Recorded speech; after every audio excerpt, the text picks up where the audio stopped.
Tu débarques dans une nouvelle ville, tu connais personne, t'es perdu dans ta vie, ça ne va plus avec tes parents, tu ne sais pas quoi faire de ta vie, tu es seul.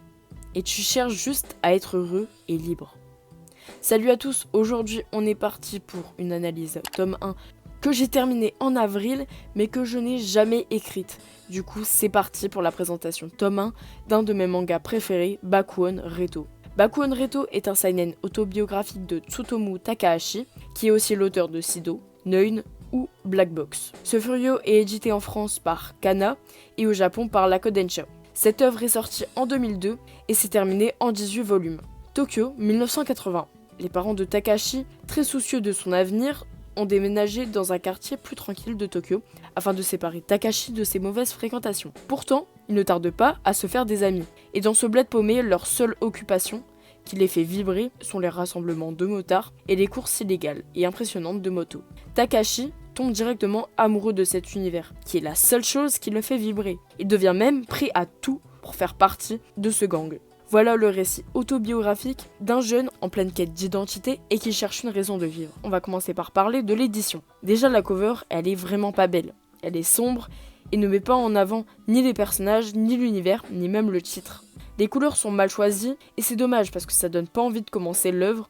Par contre, il y a quelques pages couleurs. Le dessin est au premier abord plutôt brouillon, il n'est pas très précis, voire même grossier. Mais il trouve son énergie dans sa spontanéité et son originalité. Les traits sont fins, ce qui contraste avec les furios habituels. Le trait de l'auteur est aussi très polyvalent. Il peut être minutieux, précis, fin, et l'instant d'après assez moche, brouillon et grossier.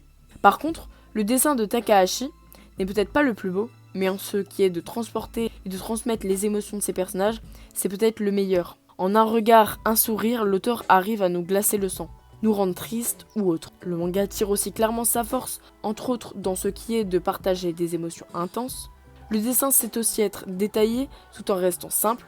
Le style graphique est vraiment propre à cette œuvre, et aussi bien sûr à cet auteur, qui a un style unique et atypique qui fait le charme de l'œuvre. Les visages des personnages sont très singuliers et durs, mais ils montrent un certain réalisme, car ici, pas question de sublimer les personnages, non. L'auteur n'hésite pas à accentuer des défauts, comme un gros nez, des boutons ou des yeux écartés. Le regard de certains personnages sont très frappants, ils paraissent vides, mais en même temps, ils transmettent certaines émotions, c'est très spécial. Les formes des cases utilisées sont très classiques, c'est seulement des carrés ou des rectangles, mais de temps en temps, Takahashi utilise des cases de biais pour casser le rythme ou appuyer un moment, une parole et déstructurer le découpage des cases. Les perspectives, que ce soit dans les paysages ou autres, sont très bien faites, comme les volumes des personnages et bâtiments qui sont très bien réalisés. L'auteur redouble de lignes de vitesse lorsque les motos roulent. L'utilisation des onomatopées est très intéressante, car elles transmettent de véritables émotions à travers leur police d'écriture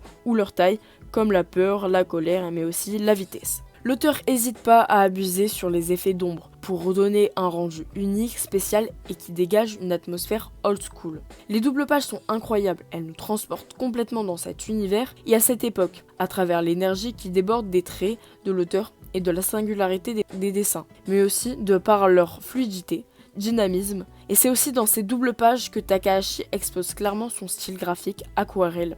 Et elle respire aussi un sentiment de puissance que ressentent les Bosozoku. D'ailleurs, le dessin est assez sombre, surtout lors des doubles pages, mais malgré l'ancrage qui est très fort, le dessin reste compréhensible, tout en étant brut et réaliste. Le découpage des cases est fluide et propre, la mise en page est assez bonne et réserve des suspens. Le dessin est rétro, mature, mais l'esthétique de l'œuvre est très spéciale.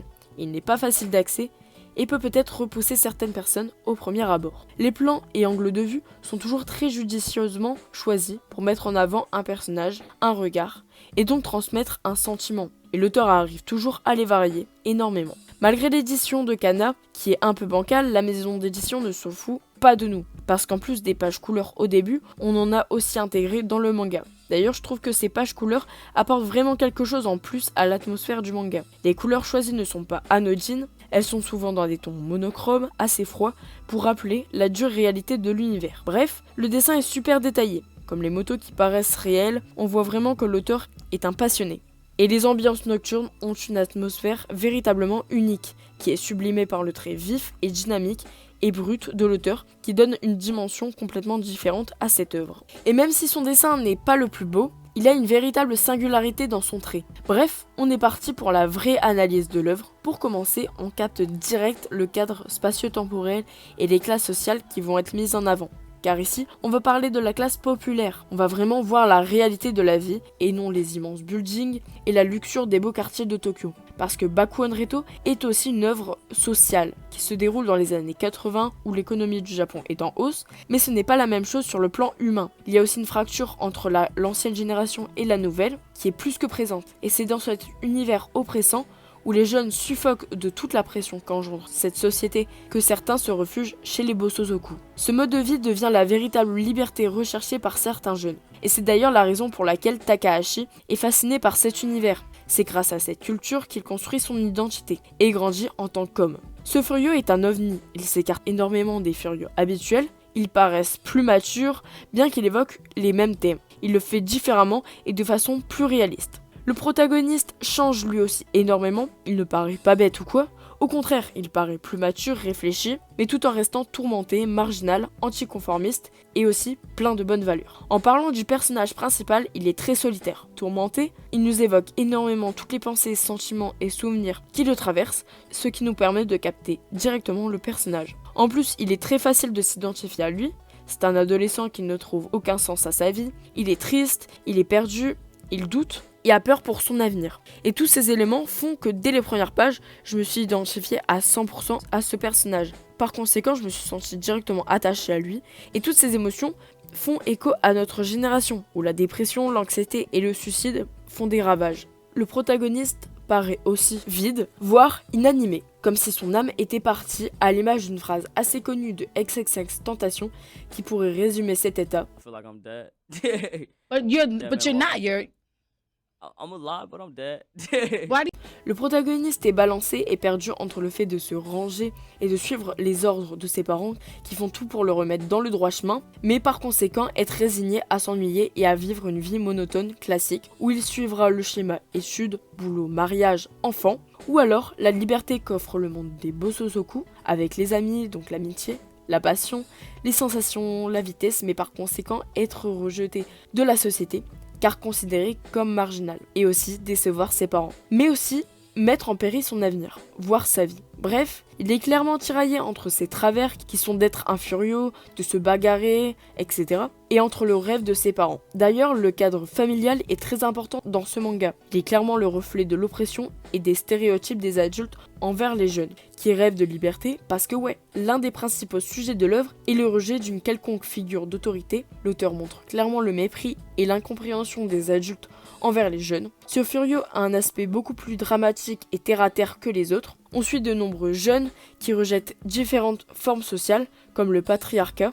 On peut très facilement s'identifier à ce manga, car il évoque la relation ado-parent qui peut être très conflictuelle. On voit aussi que les parents ont peur pour leur enfant, mais ils ont quand même un certain mépris à leur égard. Et du côté des enfants, c'est pas mieux, parce qu'ils ressentent du dégoût, du mépris envers leurs parents. Et peu importe les personnages qu'on suit, la famille est toujours problématique et source de problèmes mentaux pour les jeunes. Et ça car on a affaire soit à un père alcoolique, pas présent, une mère qui enferme son fils dans la solitude. Et à travers ces représentations, on perçoit la réalité, voire la dure réalité de la société et de la vie. Takahashi et ses amis Bosozoku se questionnent quant à leur avenir, car une fois devenus Bosozoku, que vont-ils devenir? Est-ce que être Bosozoku est une finalité dans leur vie?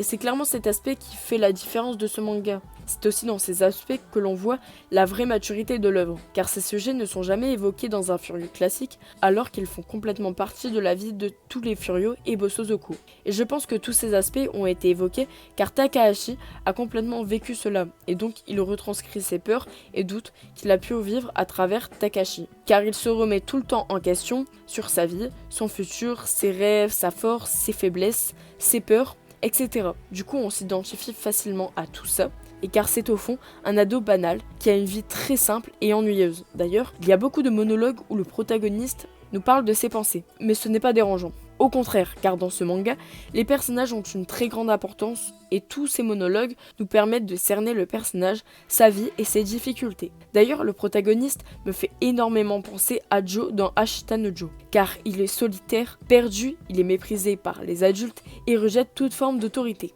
En fait, il cherche la liberté. Bref, ce manga a une grosse part tranche de vie, qui n'est pas négligeable puisqu'elle apporte divers types de relations, comme de l'amour, de l'amitié, de la haine, etc. Dans Baku on Reto, on découvre un large panel de personnages avec des caractères très différents. Et d'ailleurs, chaque personnage dans ce manga a une partie sombre, avec des problèmes familiaux, mentaux, etc. Mais c'est l'amitié, les potes et toutes les valeurs qu'ils se partagent, comme l'entraide, la solidarité, etc., qui les font évoluer et sortir de leurs problèmes. On voit donc à quel point l'amitié est ultra importante dans ce manga. Lorsque le protagoniste découvre cet univers, il est totalement impressionné et toutes les émotions qui l'envahissent sont représentées à la perfection. On sent vraiment que c'est le déclic et le tournant de sa vie misérable. Parce que lorsqu'il monte pour la première fois sur une moto, c'est la première fois qu'on voit de la vie dans son regard et qu'il n'est pas vide, et c'est dingue à quel point l'auteur arrive à nous rendre ces planches vivantes. D'ailleurs, en parlant de moto, le mouvement des personnages lorsqu'ils sont en mouvement ou lorsqu'ils conduisent les motos sont ultra réalistes et nous plongent dans l'univers graphique de l'auteur. À travers la multiplication des lignes de vitesse, on découvre en même temps que le protagoniste cet univers et la culture Bosozoku, avec les motos tunées, les rassemblements, la tenue, ses symboles et les valeurs. Et comme le protagoniste, on est en extase devant tout ce nouveau monde, rempli de codes, symboles, valeurs qui sont synonymes de liberté et de porte de sortie à l'enfer qu'est sa vie. Mais le contraste est d'autant plus dur lorsqu'il rentre chez lui, ce qui marque encore plus la rupture de sa relation avec sa famille. Mais ce nouveau monde n'apportera pas que des bons côtés à sa vie, car il baignera dans un climat constant de danger, de violence. Il côtoiera des personnes en prison ou en maison de correction. Donc oui, le monde des Bosozoku est cruel et dur, mais la solidarité de ce monde apporte bien plus. D'ailleurs, si vous aimez les Furios, cette œuvre est clairement faite pour vous. L'immersion dans cet univers est totale et très bien réussie. On est plongé littéralement dans le monde des Bosozoku et on en apprend plus sur cette culture, sur la hiérarchie qui s'impose dans les gangs. Bref, c'est hyper intéressant. Ce Furio se différencie aussi des autres Furios, car ici, aucun personnage n'est totalement bon ou mauvais, contrairement à Croze, où Boya est un personnage rempli de vertus. Parce que dans Baku on Reto, les personnages n'ont pas que des qualités ou que des défauts. Alors certes, certains sont lâches, mentent, hésitent pas à trahir, mais ils paraissent plus humains et proches de la réalité.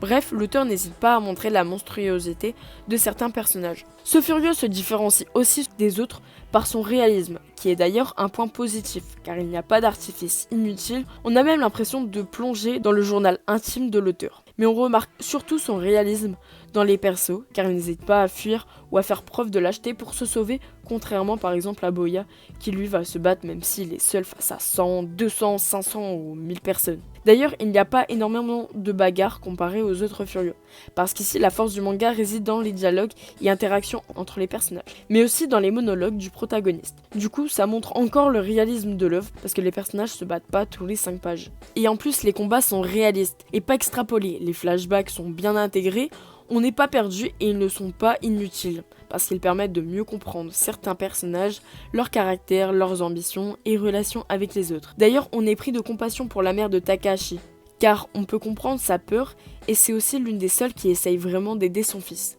Mais malgré ça, la famille de Takahashi montre parfaitement la pression sociale qui est exercée sur les jeunes, surtout dans la société japonaise où l'hypocrisie et les impressions sont très importantes, parce qu'il faut bien se faire voir par les voisins, les collègues, etc. pour éviter d'être méprisé. L'auteur a vraiment à cœur de montrer la part négative du système d'éducation qui force les étudiants à rentrer dans le moule de la société japonaise qui est très uniforme et qui rejette les personnes les plus extravagantes, car sinon ils sont désavantagés dans leur vie. Donc oui, l'auteur a une vision très négative de l'école qui pour lui diminue la créativité, la liberté et essaye de discriminer certaines personnes, voire elle discrédite les façons de penser des jeunes, mais l'auteur a aussi dans l'ensemble surtout une mauvaise image de la société qui impose des codes et tape sur ceux qui ne les respectent pas. De plus, l'école et la famille mettent une énorme pression sur les jeunes vis-à-vis de leur orientation ou de leur futur, ce qui peut être dévastatrice comme pour le prota. Bref, on voit que l'auteur a été marqué par des cadres de l'école qui l'ont réduit à néant, humilié et qui ont essayé de briser ses rêves,